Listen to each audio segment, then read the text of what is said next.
In this session, we will discuss what is the process to appoint a new Chief Justice of India. Lecture is important for GS paper 2, for prelims and for mains. Why in news? Justice Surya Kant took oath as the 53rd Chief Justice of India at the Rashtrapati Bhavan.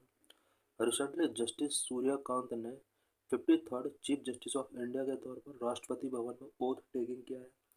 President Draupadi Murmu sworn in Justice Kant. President Draupadi Murmu ने new chief justice of India को शपथ दिलाई है. How chief justice of India is appointed. India में chief justice of India किस तरीके से appoint किया जाता है. Article 124(2). CJI is appointed by the President under Article 124 following a process governed by the collegium system and established convention.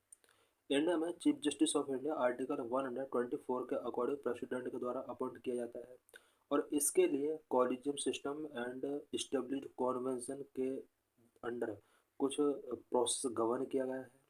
The convention known as the seniority principle dictate that the senior most जज of supreme court is appointed as CJI.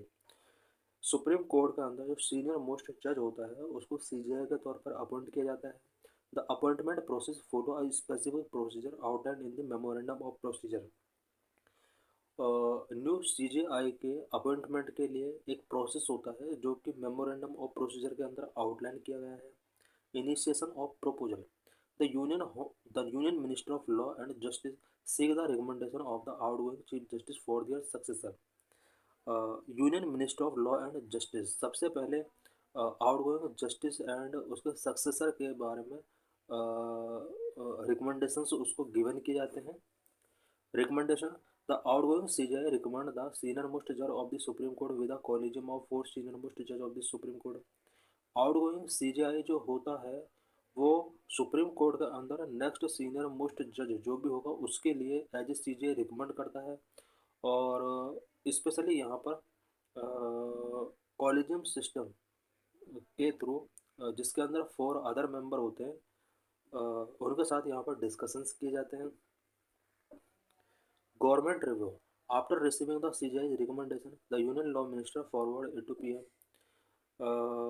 CJI के recommendation के बाद जो present में CJI होता है वो recommend करता है पहले. उसके रिकमेंडेशन के बाद यूनियन लॉ मिनिस्टर इसको प्राइम मिनिस्टर के लिए फॉरवर्ड करता है. Presidential appointment. The prime minister then advise the president on appointment. The president formally appoint the new CJI by warrant under their hand and seal. Prime minister इसके regarding president को advise करता है. उसके बाद president formally तरीके से new CJI को warrant under their hand and seal के थ्रू इसको अपॉइंट करता है. Notification. Once the appointment is approved, the Department of Justice officially announce the appointment and issue the necessary notification in the Gazette of India.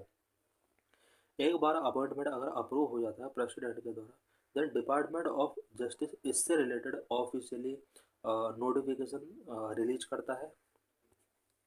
How other जजेस appointed in supreme court. Supreme court में other जजेस किस तरह से appoint किए जाते हैं. Strength and composition of the supreme court. Present में सुप्रीम कोर्ट के अंदर कितना स्ट्रेंथ है एंड इसका कंपोजिशन क्या होता है. Originally the supreme court had 8 जजेस, 1 chief justice and 8 other. Originally supreme court के अंदर 8 जजेज हुआ करते थे जिसमें 1 chief justice of India and 7 other जजेज हुआ करते थे. Over the time parliament has increase the number of जजेज. करंटली सुप्रीम कोर्ट हैव 34 जजेज, 1 CJI and 33 others. Over the time parliament ने सुप्रीम कोर्ट के अंदर जजेस के नंबर को इंक्रीज किया है. प्रेजेंट में 34 जजेस हैं जिसमें से 1 chief justice of India and 33 other जजेस वर्क कर रहे हैं. What are qualifications for appointment as a जज. जज के रूप में अपॉइंट होने के लिए क्या क्या क्वालिफिकेशन होना चाहिए. Under article 124(3) of the constitution a person can be appointed as a judge of the Supreme Court if he or she be a citizen of India, must have served as a judge of the High Court for at least 5 years or an advocate of an High Court for at least 10 years. High court में at least 5 year वो जज होना चाहिए या फिर किसी high court में at least 10 year वो एडवोकेट होना चाहिए. Must be a distinguished jurist in the opinion of the president. President के ओपिनियन में वो डिस्टिंग्विश्ड जूरिस्ट होना चाहिए. What is appointment process? Appointment process क्या होता है जजेस का? जजेस of the supreme court are appointed by the president under clause of the article 124 of the constitution. Constitution के आर्टिकल 124 के अकॉर्डिंग सुप्रीम कोर्ट में जजेस का अपॉइंटमेंट प्रेसिडेंट के द्वारा किया जाता है। द प्रेसिडेंट कंसल्ट विद जजेस of the high court and supreme court to make informed appointment. Appointment करने के लिए president high court and supreme court के जजेस के साथ कंसल्ट करता है। Oath process. Every appointed judge must make and subscribe to an oath before the president or an appointed person. The oath includes commitment to uphold the constitution, sovereignty and integrity of India and perform duties without fear or favor. Provision of tenure and resignation. No prescribed minimum age limit for a जज appointment. जज के तौर पर appoint होने के लिए कोई minimum age limit prescribe नहीं की गई है। Serve until they reach to the age of 65 year, may resign before reaching the age of 65 year by tendering their resignation to the president. Salaries and allowances of the judge of Supreme Court. Only Parliament determines salaries, allowances, privileges, leave, and pension of the Supreme Court judges. All are charged upon the Consolidated Fund of India. Salary और allowance, privilege, leave, pension, ये सब parliament decide कर सकती है। और जो भी charge किए जाते हैं वो कंसोलिडेटेड फंड ऑफ इंडिया के थ्रू ही चार्ज किए जाते हैं। What R post retirement restrictions? जजेस के ऊपर पोस्ट रिटायरमेंट कुछ रेस्ट्रिक्शंस होते हैं। अ जज of the supreme court after retirement is prohibited from practising law in any court in India और pleading before any government authority. But according to article 128, any retired judge of the Supreme Court can be called back to sit and act as a Supreme Court judge by the CJI with the prior permission of the President of India. Supreme court का जज अगर retire हो जाता है then वो India के किसी भी कोर्ट में प्रैक्टिसिंग नहीं कर सकता है। बट आर्टिकल 128 के अकॉर्डिंग कोई भी रिटायर्ड जज को सुप्रीम कोर्ट के अंदर सीजेआई के द्वारा आफ्टर प्रेसिडेंट कंसल्टेशन उसको बुलाया जा सकता है। रिमूवल प्रोसीजर ऑफ जजेज of supreme court. Supreme court के जजेज को रिमूव करने के लिए क्या प्रोसीजर है? Can only be remove by the president from office by an order of the president due to the proven misbehaviour और इनकैपेसिटी। सुप्रीम कोर्ट के जज को रिमूव करने के लिए स्पेशली दो कंडीशन होनी चाहिए, प्रूवन मिसबिहेवियर और इनकैपेसिटी। उसके बाद प्रेसिडेंट के द्वारा इसको ऑफिस से रिमूव किया जा सकता है। Impeachment process. Removal process for of Supreme Court judge require an address by each House of Parliament supported by a special majority. That is, a majority of total membership of that House and a majority of not less than two-thirds of the members present and voting. Impeachment process के through supreme court के जज को हटाया जा सकता है। Parliament का both house है, स्पेशल मेजोरिटी के साथ ये इम्पीचमेंट मोशन पास होना चाहिए। Only Parliament has the authority to regulate the procedure for presenting the address and investigating and proving the misbehavior or incapacity of a judge. What is collegium system for judicial appointment? Present में जो भी judicial appointment किए जाते हैं वो collegium system के through ही किए जाते हैं। बट ये कॉलेजियम सिस्टम क्या है? हायर जुडिशरी जजेस are appointed through the collegium system. Higher judiciary जजेस का अपॉइंटमेंट कॉलेजियम सिस्टम के थ्रू ही कराया जाता है। The collegium comprising of the CJI and 4 senior most जजेस of the supreme court decide on appointment, elevation and transfer of जजेस। Collegium जिसके अंदर एक सीजेआई होता है एंड 4 सीनियर मोस्ट जजेस होते हैं, यही डिसाइड करते हैं कि जजेस का अपॉइंटमेंट, एलिवेशन, ट्रांसफर कैसे किया जाना है। In constitution term collegium is not mentioned but has been established through judicial pronunciation. Constitution के अंदर कॉलेजियम मेंशन नहीं है। What are first, second and third and fourth जजेस case of supreme court? First, second, third and fourth जजेस case के through ही collegium system का development हुआ। बट ये केसेस क्या है?